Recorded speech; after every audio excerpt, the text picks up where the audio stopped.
musika. Kapag iniisip mo ang mga pagkaing masustansya, ano ang unang pumapasok sa isip mo? Para sa marami malamang itlog. Kilala ang mga ito sa pagkakaroon ng mataas na at nutrients.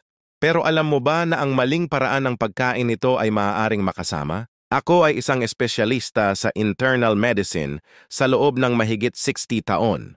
Sa edad kong 92 ngayong taon, patuloy pa rin akong nagpapatingin ng mga pasyente sa isang retirement home sa Manila tuwing Martes. Madalas akong tanungin kung paano ako nakakapagtrabaho sa edad kong ito. Gusto mong malaman ang sikreto ko? Maaaring hindi ka maniwala, pero isa sa mga sikreto ko sa kalusugan ay ang itlog. Pero hindi ko lang ito kinakain ng basta-basta. May tiyak akong paraan ng pagkaarin nito. Ngayon ibabahagi ko sa inyo ang isang mahalagang kwento tungkol sa pagkain ng itlog na aking natutuhan mula sa paggamot ng libo-libong matatandang pasyente. Malamang araw-araw na nasa hapagkainan mo ang itlog ba? Posible bang ang paraan ng pagkain mo nito sa kabila ng iyong mabuting intensyon ay mas nakakasama kaysa nakakatulong? Sana makatulong ang kwentong ito. Panoorin mo ito hanggang sa dulo para lubos na maunawaan. At habang nanonood ka, pindutin ang subscribe at like button para patuloy kang makatanggap ng karagdagang impormasyon tungkol sa kalusugan. Taon-taon, daan-daang matatandang pasyente ang pumupunta sa aking opisina. Marami sa kanila ang araw-araw kumakangin ng itlog pero patuloy pa rin ang paghina ng kanilang kalusugan. Isang halimbawa ay si Mark, 83 taong gulang, mula sa Pasay. Naospital siya dahil sa salmonella, poisoning matapos kumain ng malasadong itlog tuwing umaga. Noong una, akala namin ito ay simpleng impeksyon, pero nang masusing tanungin, nalaman namin na si G. Smith ay kumakain ng malasadong itlog tuwing umaga sa loob ng 40 taon. At kamakailan kinain pa niya ang mga itlog na lampas na sa expiration date. Dahil sa edad niya, humina na ang kanyang immune system. Kaya ang dating hindi naman nakakasamang ugali ay naging malaking panganib. Nagbabago ang ating katawan habang tayo ay tumatanda. Ang mga nakagawi ang pagkain na dating walang masama ay maaaring maging mapanganib sa katandaan. Lalo na ang itlog. Mas komplikado ito kaysa sa ating iniisip. Naglalaman ito ng iba't ibang sangkap tulad ng protina, taba at mineral. At ang paraan ng pakikipag-ugnayan ng mga sangkap na ito sa ating katawan ay nagbabago rin habang tayo ay tumatanda. Sa mahigit 60 taon kong pagdudoktor, nalaman ko na bagam talagang masustansya ang itlog. Maaari itong maging gamot o lason depende sa paraan ng pagkain mo nito. Ang pagkakaibang ito ay mas lalong kapansin-pansin sa katandaan. Ikaw ba ay kumakain ng itlog araw-araw pero sa halip na lumakas? Ang pakiramdam parang lalo ka lang humihina? Kung gayon malaki ang maitutulong ng kwentong ito sa iyo. Hayaan mong ikwento ko sa iyo ang tungkol kay Mrs. Mary, 86 taong gulang mula sa Cavite. Mahigit 20 taon na siyang umiinom ng gamot para sa kolesterol. Kumakain siya ng prinitong itlog tuwing umaga pero hindi pa rin bumubuti ang kanyang kolesterol. Nang una siyang pumunta sa akin, 3 na ang gamot niya sa puso at 2 para sa kolesterol. Pagod na siya sa pagdepende sa gamot at humingi siya ng tulong sa akin. Nang tanungin ko siya tungkol sa kanyang pagkain, sinabi niya na kumakain siya ng prinitong itlog tuwing madaling araw para sa kanyang kalusugan. At tanghali, puti lang ng itlog ang kinakain niya kasama ng pag-inom ng gamot. Itinuro ko sa kanya ang paraan ng pagkain ng itlog na ipapaliwanag ko mamaya. Sa loob ng 3 buwan, sinunod niya ito ng maigi at nakabawas siya sa kanyang gamot sa kolesterol. Sa huling pagsusuri, bumaba ang kanyang numero ng halos 30%. Makalipas ang 6 na buwan, sinabi rin niya na bumaba ang kanyang pagkapagod at bumalik ang kanyang lakas. Dahil lang sa pagbabago sa paraan ng pagkain ng itlog, nagkaroon siya ng ganitong pagbabago. Hindi ba't kahanga-hanga? Alam kong mahirap baguhin ang mga nakagawian sa pagkain pero sa 60 taon naming karanasan, natutunan namin na kahit maliliit na pagbabago ay maaaring magdulot ng malaking epekto. Ang sasabihin ko sa iyo ngayon ay maaaring mas epektibo pa kaysa sa pagpapalit ng gamot o pagpapaopera.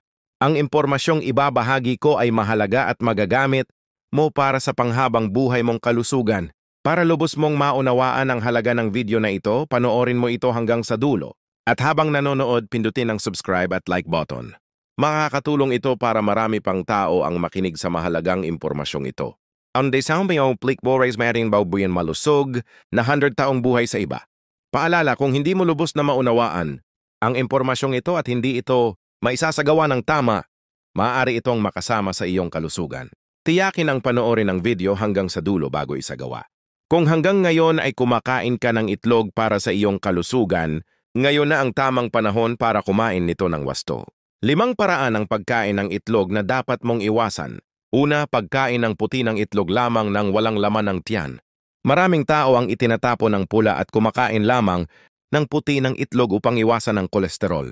Ngunit ito ay isang malaking pagkakamali. Ang puti ng itlog ay naglalaman ng isang sangkap na tinatawag na avidin na pumipigil sa pagsipsip ng vitamin B7 na kilala rin bilang biotin. Ang kakulangan sa biotin ay maaring magdulot ng pinsala sa nerbiyos, depresyon at pagkapagod. Ang biotin ay isang partikular na mahalagang bitamina lalo na sa katandaan. May mahalagang papel ito sa kalusugan ng nervous system, kalusugan ng balat at pagpapanatili ng cognitive function. Ang kakulangan sa bitaminang ito ay maaaring magsimula sa simpleng pagkapagod ngunit maaaring unti-unting lumala hanggang sa pamamanhid ng kamay at paa, panghihina ng kalamnahan, pagkawala ng memorya at maging depression. Si Linda mula sa Cebu ay nagkaroon ng matinding pamamanhid sa kamay at paa dahil sa ugaling ito at nahirapan pa siyang maglakad. Mas malala ang epektong ito kapag walang laman ng tiyan dahil maraming asido sa tiyan kapag ito ay walang laman na nagpapalakas pa sa epekto ng avidin. Ang mas mahalaga bukod sa kolesterol, ang pula ng itlog ay naglalaman din ng lecithin, omega-3 fatty acids lutein, zeaxanthin at iba pang nutrients na mahalaga para sa kalusugan ng mga matatanda. Ang lecithin ay mahalaga para sa kalusugan ng utak at ang lutein at zeaxanthin ay tumutulong upang maiwasan ang age-related macular degeneration. Mawawala ang lahat ng benepisyong ito kung itatapon mo ang pula. Tip sa pagkain. Siguraduhin kainin ang pula at puti ng itlog ng magkasama at kainin ito sa oras o pagkatapos ng pagkain, hindi nang walang laman ang tiyan. Ang pula ng itlog ay mayaman sa biotin na nagbabalance sa epekto ng avidin sa puti ng itlog. Bukod pa riyan, ang pagkain ng simpleng vegetable, salad o whole grain bread bago kumain ng itlog ay nakakatulong upang pabagalin ang pagtunaw at mapabuti ang pagsipsip ng nutrients. Kung nag-aalala ka sa kolesterol, ang 5 hanggang 7 itlog sa isang linggo ay ang tamang dami. Isang itlog bawat araw ay ligtas para sa karamihan ng mga matatanda. Kung umiinom ka ng gamot para sa kolesterol, kumonsulta sa iyong doktor at kung maaari kumain ng itlog sa hapon. Dapat mag-ingat lalo na ang mga pasyente ng demensya at Parkinson's disease dahil lang kanilang mahinang nervous system ay maaaring lalong lumala ng mabilis kapag kulang sa biotin. Yung mga umiinom ng environmental hormones o ilang antibiotics ay mas madaling magkaroon ng kakulangan sa biotin, kaya dapat silang mag-ingat. Paano mo kinain ang itlog hanggang ngayon? Posible bang puti lamang ang kinakain mo para sa iyong kalusugan? Pangalawa, pagkain ng hilaw na itlog. May mga matatanda na ugali ang uminom ng hilaw na itlog na hinalo sa vodka o kaya ay kumain ng malasado, soft-boiled na itlog. Subalit mataas ang panganib na magkaroon ng salmonella infection dahil dito. Dagdag pa rito, humihina ang immune system sa katandaan kaya mas madaling mahawa ang mga senior kumpara noong kabataan nila. Ang salmonella infection ay hindi nagtatapos sa simpleng sakit ng tiyan. Maaari itong magdulot ng matinding dehydration, lagnat o maging sepsis sa mga matatanda. Ang sepsis ay isang delikadong kondisyon na nangangailangan ng paggamot sa ospital. Ayon sa datos ng Centers for Disease Control, ang mga pagkamatay dahil sa salmonella infection ay pinakamataas sa mga edad 65 pataas. Ang isa pang problema ay nakakaabala ang hilaw na itlog sa pag-absorb ng vitamin B. Ang avidin sa puti ng hilaw na itlog ay nananatiling 100% active kapag hindi naluto na maaaring magpalala ng biotin deficiency. Bukod dito, nakakapag-bond ang mga protina ng hilaw na itlog sa mga beneficial bacteria sa bituka na sumisira sa balanse ng microorganisms. Mahalaga ang balanse ng gut microorganisms para sa immunity at mental health. Sa katandaan, kamakayak, mga pag-aaral ay nagsiwalat na may koneksyon din ito sa Alzheimer's disease, Parkinson's disease at depression. Isang 82 taong gulang na lalaki na si Mark ay naospital sa intensive care unit dahil sa malubhang sepsis sanhi ng kanyang panghabang buhay na paninom ng hilaw na itlog na hinalo sa vodka. Kahit nakarecover siya, nangangailangan pa rin siya ng mahabang antibiotic treatment na nagdulot ng pagkasira ng kaniyang gut microbiome at nagresulta sa chronic diarrhea at malnutrition. Para sa ligtas na pagkonsumo, dapat lutuin mabuti ang itlog sa temperatura na 160 pPa, 74 pPa o mas mataas. Pinakamainam na lutuin ito hanggang ang pula ay tuluyang tumigas para sa mga nilagang itlog. Pakuluan ng hindi bababa sa 9 to 12 minuto hanggang sa ganap itong matigas sa gitna. Kapag bibili ng itlog, siguraduhing fresh. Iwasan ang mga may basag o mansa sa balat. Pagkatapos bilhin, ilagay sa refrigerator at kainin sa loob ng 2 linggo kung maaari. Hugasan ang mga kamay pagkatapos humawak ng balat ng itlog, bigyang pansin ang mga itlog na malapit ng mag-expire o mga produktong naka-discount. Hindi sulit ang pagrisko ng kalusugan para sa murang halaga. Bagamat mahalaga ang pagiging matipid, mas mabuting mamoneda sa fresh na itlog para sa iyong kalusugan. Ikaw ba ay mahilig sa malasado o hilaw na itlog? Paano kaya kung baguhin mo na ang ugaling iyon simula ngayon? Kung nanonood ka pa rin ng video na ito at nakakatulong sa iyo ang mga impormasyong ito, paki-comment ng numero 2 sa ibaba para malaman kung nandito ka. At kung hindi ka pa nakasubscribe, inirerekomenda kong mag-subscribe ka at i-on ang bell notification para hindi mo makaligtaan ang mga susunod. Ang iyong suporta ay tumutulong sa amin na makagawa pa ng magagandang content para sa iyo. Ngayon magpatuloy tayo. Pangatlo, pagkonsulo ng itlog kasabay ng gamot. Maraming matatanda ang umiinom ng iba't ibang gamot ngunit hindi dapat sabay na kumain ng itlog kapag umiinom ng ilang partikular na mga gamot. Lalo na ang mga blood thinner tulad ng warfarin, antibiotics at iron supplements ay maaaring mag-interact sa itlog.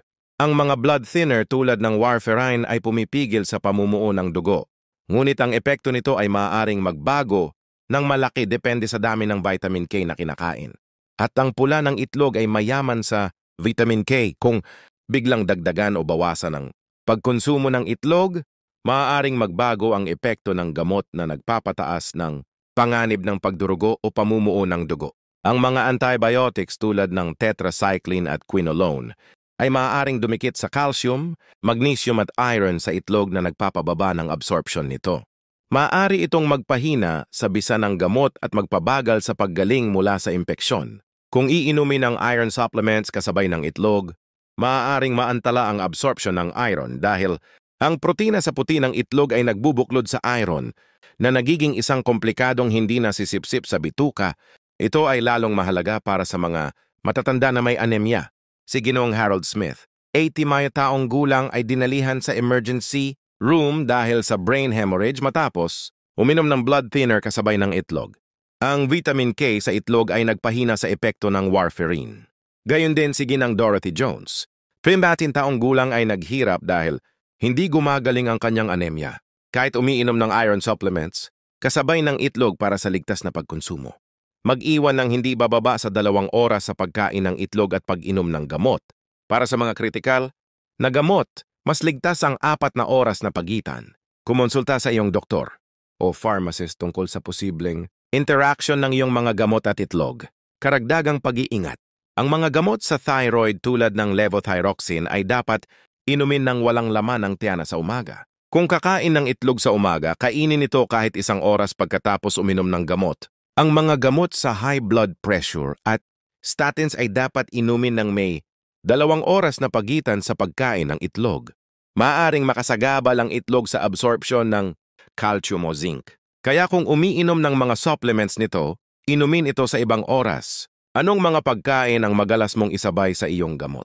Isipin kung may ugali ka bang umiinom ng gamot kasabay ng pagkain ng itlog. Pang-4, pagkain ng itlog sa pagitan ng 6 a.m. at 8 a.m. Maraming tao ang kumakain ng pritong itlog o nilagang itlog sa umaga. Subalitas kung kailan pinakamataas ang cortisol sa ating katawan. Isang hormone na nagpapataas ng cholesterol. Kapag isinabay pa sa pagkain ng itlog, maaaring sobrang tumaas ang cholesterol. Ang cortisol ang nagre-regulate sa ating circadian rhythm na tumataas sa umaga at bumababa sa gabi. Ang problema, pinapadami ng cortisol ang produksyon ng kolesterol sa atay. Ang pagkain ng itlog sa oras na ito ay lalo pang magpapataas ng kolesterol, lalo na sa mga matatanda na may mahinang metabolismo ng kolesterol. Halimbawa, si Ma'am Ronald Jones, 78. Anyos ay inatake dahil sa acute myocardial infarction matapos kumain ng pritong itlog, araw-araw 6 ng umaga. Ayon sa tests, doble ang kanyang cholesterol level. Akala niya ay nakabuti ang itlog sa umaga ngunit lalo lang itong nakasama. Isa pang problema, hindi pa ganap na aktibo ang digestive system sa umaga kaya mahirap tunawin ang itlog na nagdudulot ng kabag, pagsikip ng dibdib or indigestion. Pinakamainam na oras para kumain ng itlog, 2 hanggang 4 ng hapon. Kung kailan pinakamababa ang produksyon ng kolesterol, aktibo ang panunaw at maayos ang function ng atay. Laging itong isama sa gulay. Halimbawa, broccoli, spinach, sibuyas para mabawasan ang absorption ng kolesterol. Iwasan ang itlog bago matulog dahil mahihirapan ang katawan sa pagtunaw ng protina.